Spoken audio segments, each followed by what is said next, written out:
Hoje estou em Tirana, capital da Albânia. Enquanto ando pelo centro, vou te contar curiosidades que achei interessantes aqui da cidade e do país como um todo. Principalmente pelo país não ser um destino tão popular entre os brasileiros. Então, já dá um like e se inscreva no canal para caminhar comigo pelas cidades do mundo enquanto conversamos sobre assuntos aleatórios de viagem. Vamos lá! Atualmente, Tirana é uma cidade super vibrante, com uma vida noturna bem agitada, bem o estilo de algumas cidades europeias. Aqui, o novo se mistura perfeitamente com o antigo, o que faz dela um destino popular entre os jovens da Europa. E grande parte desse sucesso se deve à Albânia ser um país acessível. A moeda local é o lek albanês, mas você vai ver que dá para usar euros na maioria dos lugares em Tirana. Apesar de ser um pouco difícil encontrar pessoas da América Latina por aqui, a Albânia é muito procurada por viajantes de outros continentes. Durante minha estadia, fiz amizade com australianos, portugueses, turcos, suecos e italianos. E falando em italianos, eles são os que mais visitam o país, principalmente devido à história compartilhada entre Itália e Albânia. Depois da Primeira Guerra Mundial, a Itália fascista expandiu seu território para incluir áreas albanesas. Isso durou até a Segunda Guerra Mundial, quando a Albânia foi liberada pelas forças aliadas. E esse legado ainda é muito visível na Albânia, com influências italianas na comida, na cultura e até mesmo nas placas escritas em italiano nos mercados locais. A Albânia está situada nos Balcãs, fazendo fronteira com Montenegro, Kosovo, Macedônia do Norte e Grécia. Além disso, ela tem uma extensa costa no Mar Adriático, a oeste, e no Mar Jônico, a sudoeste. O mar que separa a Itália da Albânia é o Mar Adriático, que faz parte do Mar Mediterrâneo e forma uma fronteira natural entre os dois países. A Albânia não fez parte da Iugoslávia, o país manteve sua independência durante todo o período em que a Iugoslávia existiu. A Albânia também manteve seu próprio sistema político-econômico sob o governo do Partido do Trabalho da Albânia, liderado por Enver Hoxha. Desculpe, eu não vou estar pronunciando o nome dele direito e nem faço ideia da pronúncia certa. Eu vi pessoas falando Hoxha e outros falando Roja, então não sei. Se você não sabe, a Albânia sempre é retratada como algo sombrio. E para explicar isso eu tenho que explicar o contexto histórico do país. A Albânia passou por uma série de transformações políticas e sociais ao longo dos séculos. Em meados do século XX, sob o regime comunista de Enver Hoxha, a Albânia se isolou do mundo, tornando-se um estado mais fechado e autoritário, seguindo a linha da União Soviética. Enver Hoxha, que liderou o país de 1944 a 1985, estabeleceu um regime totalitário famoso por sua repressão.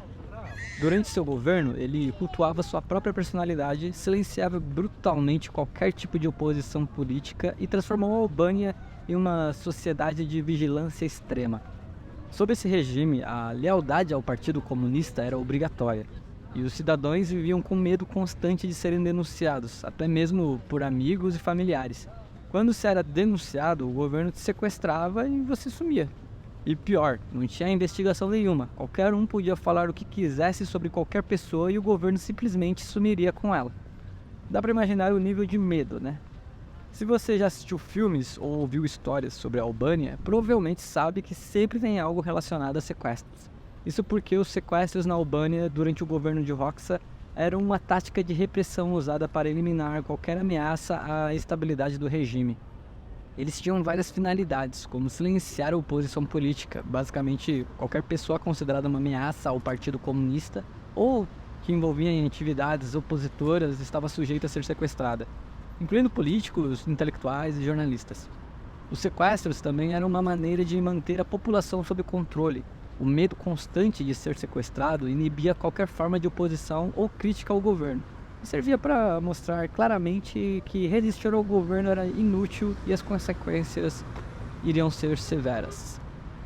Os sequestros na Albânia costumavam ser seguidos por detenções prolongadas e frequentemente levavam à morte ou ao desaparecimento permanente das vítimas.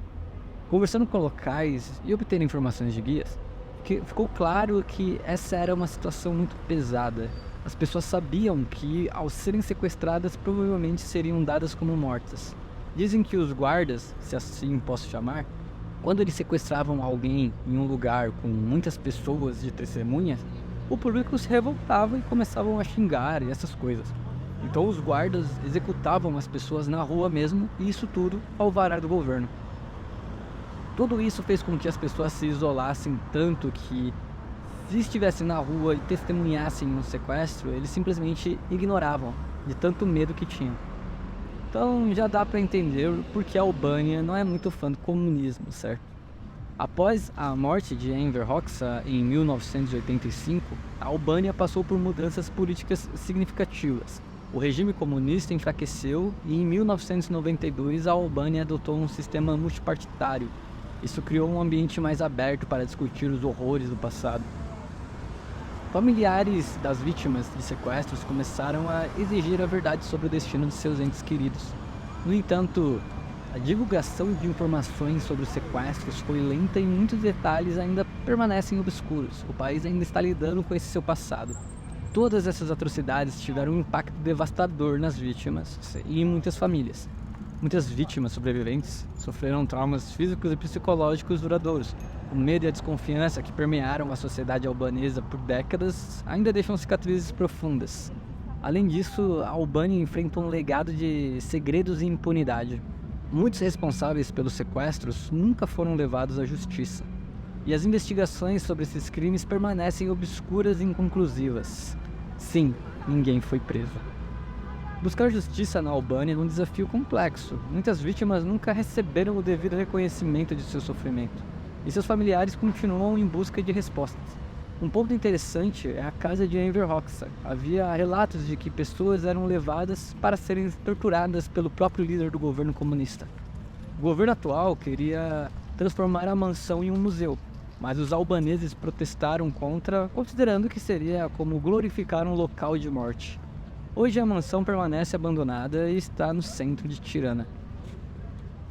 Tirana, assim como toda a Albânia, tem uma característica única: os bunkers.